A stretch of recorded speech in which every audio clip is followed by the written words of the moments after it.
What's up, everyone? Thanks so much for tuning in.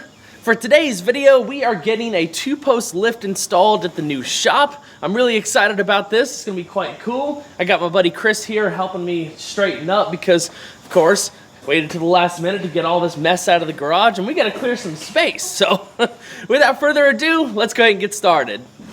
You said the starter was going bad? Yeah.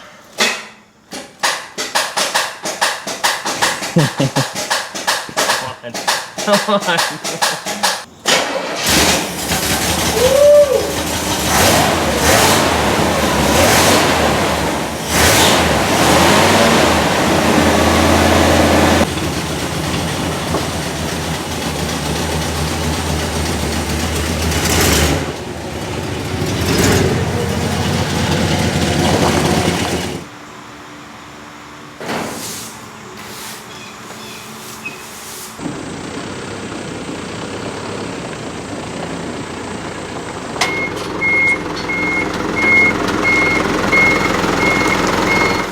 So we're thinking the lift is actually going to go in the middle of the garage so we can maximize space.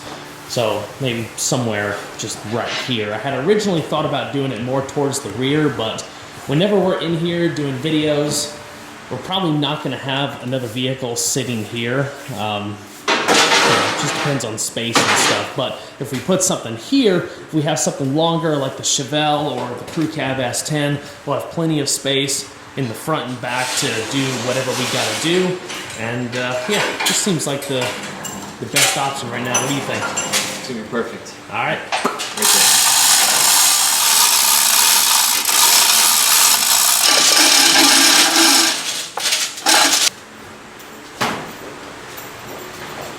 So let me show you what lift is going in. It's Benpac's new Grand Prix series. They're designed for narrow bays, low ceiling height. So this one in the middle, which is the one I got, it's 68-inch lifting height, 9 foot 10-inch overall height, which is perfect for here because these outer walls are 10 feet high.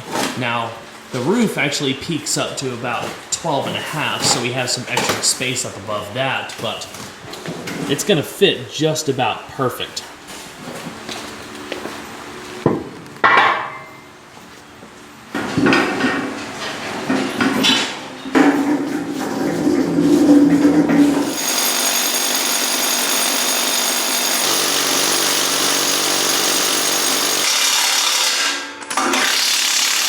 The cool thing about this lift is that you have one big cylinder up in that top rail right there instead of two individual ones in the posts. So the posts are able to be made a lot thinner, which gives you all of the extra clearance across the sides.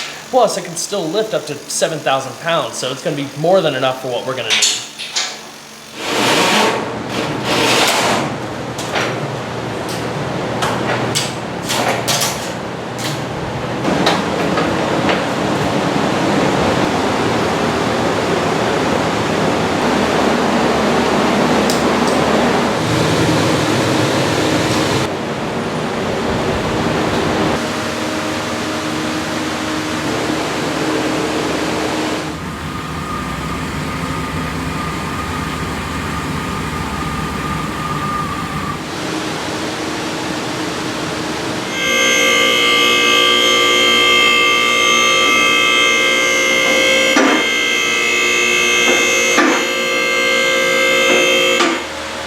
This is your lock lever. Okay. This down here is your up button. And this is your lowering valve. Okay. So you're going to run it up with this. You're going to hear the audible locks. And then you're going to set it down on the locks with the lowering valve. Okay. So you always want to make sure it's resting on a lock. Always. Okay. Keeps it lift from being under pressure. Okay.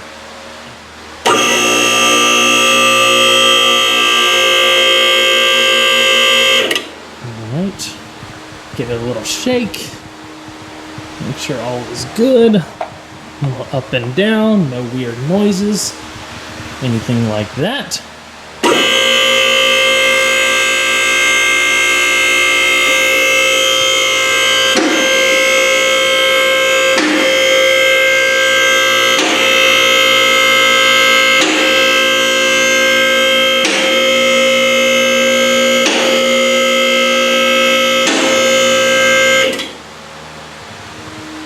Lower it down until it hits a lock. And we are ready. Considering the overall size of the lift, the actual raised height is pretty awesome. I can sit on my little roller stool and have perfect access to everything under here.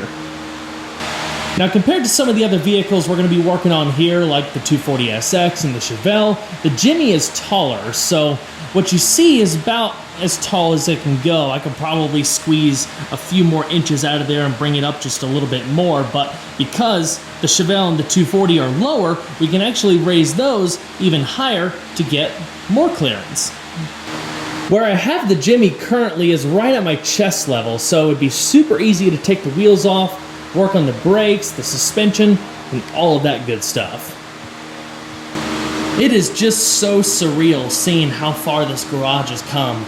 I've always dreamed of having a setup like this, you know, being able to come outside and work on vehicles, learn things, and just have fun.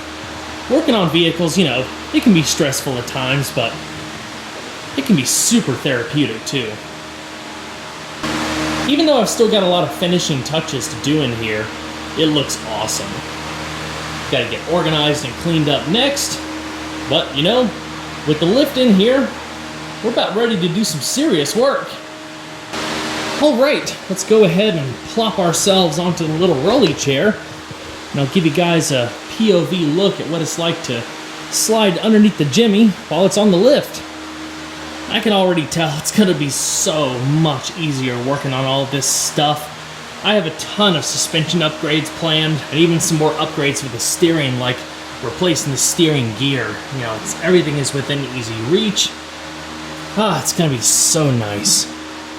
Especially when it comes to more invasive diagnostics and repairs, like figuring out where this massive oil leak has come from. Just everything. One thing at a time, right? That's the story of older vehicles. There's the transfer case right there for the four-wheel drive system. There's the fuel filter, rear suspension. Again, all very easy to access. Gotta change out these rear shocks. They're pretty gnarly looking. That's why I was so amped up for this lift, because, you know, with the garage set up the way it is, and I'll give you guys just a brief tour and talk about, you know, how we made it, but I really wasn't sure a lift was going to be possible, you know, to install until I heard about the Grand Prix series, you know, with all the extra clearance for the ceiling and the sides and stuff. It just worked out fantastic. And if you don't already know, I've been working on shifting directions of the channel a bit to incorporate a lot more project car content, because it's so much fun. People really get into it, and it's a more exciting way, I guess, that I can interact with you guys and take ideas, and, you know, us all just kind of have fun together on YouTube, which YouTube has gotten kind of stressful, obviously. It's gotten way too competitive. The algorithm dictates way too many things, and it just kind of takes away the focus of, you know, why myself and so many other people started doing YouTube in the first place, and that's just to have fun and get creative and stuff. That is a gnarly, worn out bushing setup right there. Oh my gosh. Ooh, that's not safe. The rest of them look all right. So I think pretty soon we need to try to do a video of swapping out the original body mount bushings for maybe poly bushings or something like that. Should be interesting. So before I close the video out, let me give you guys another quick look at the shop, especially for people who haven't seen it yet. Talk about how we made it, you know, some of the future plans that I have for it and all of that good stuff. But just to quickly recap, my wife and I bought, you know, a good bit of land a little bit further into the country. We actually just sold our house not too long ago, thank goodness. But it's beautiful out here. It's very quiet.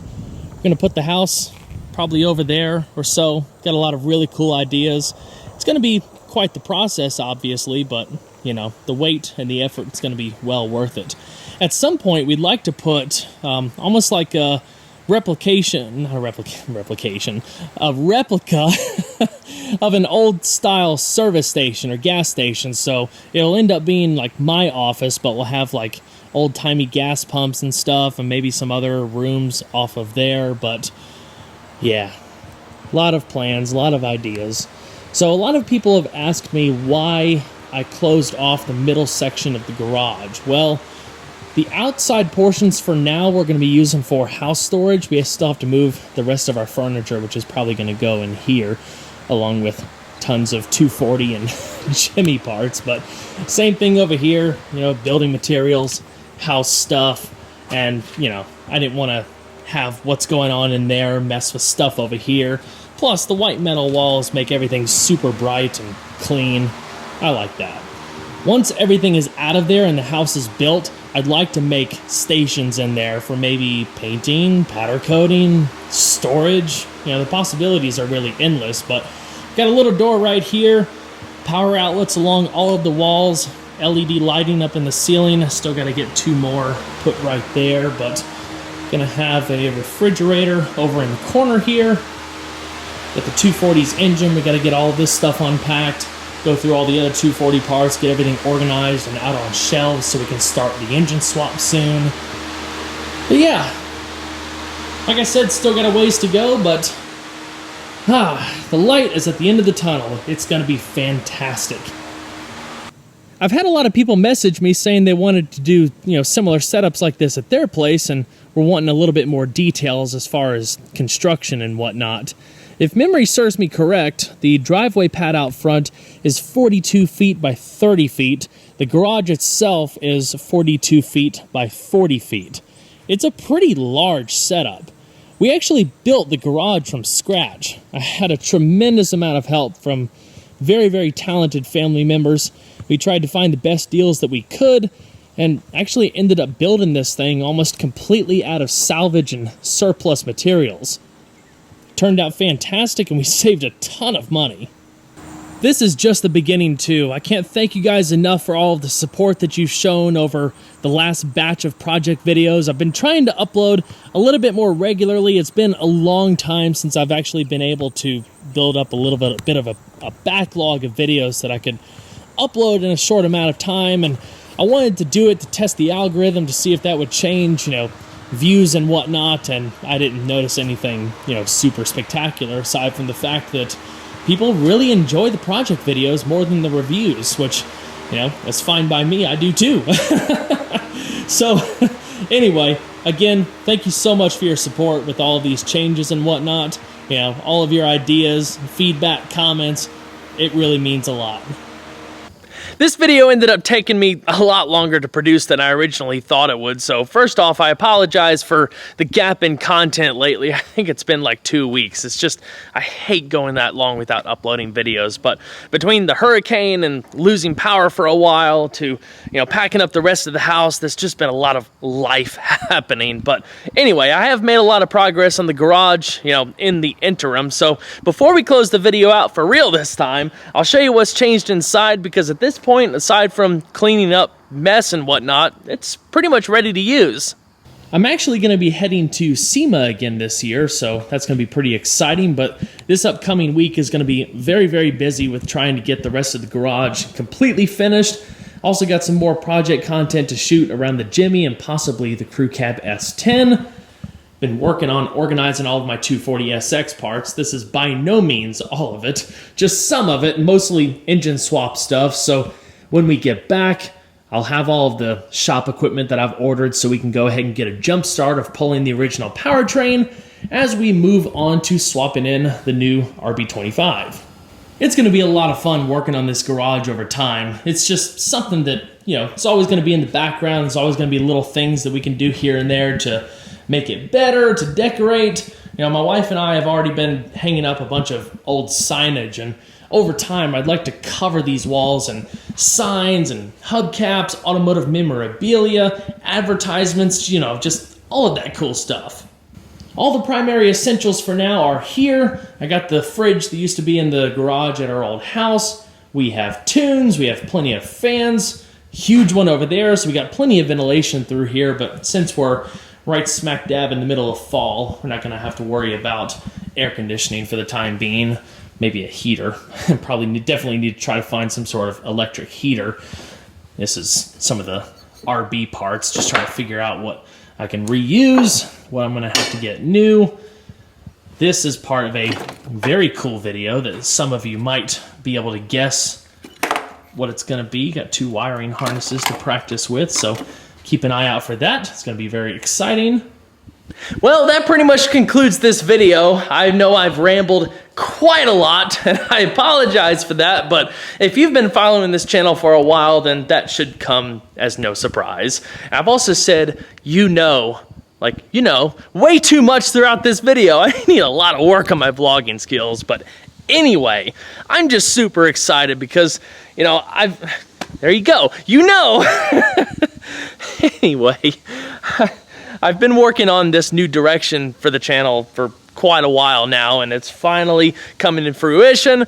The light is at the end of the tunnel, and pretty soon we're going to be able to use this thing to its fullest and really make some fun content. So I appreciate you guys sticking with me and listening to all of the updates and all of that good stuff. If you see anybody asking questions in other videos that I might not be able to respond to about the garage, about the new direction, please feel free to respond to them for me. I really appreciate it.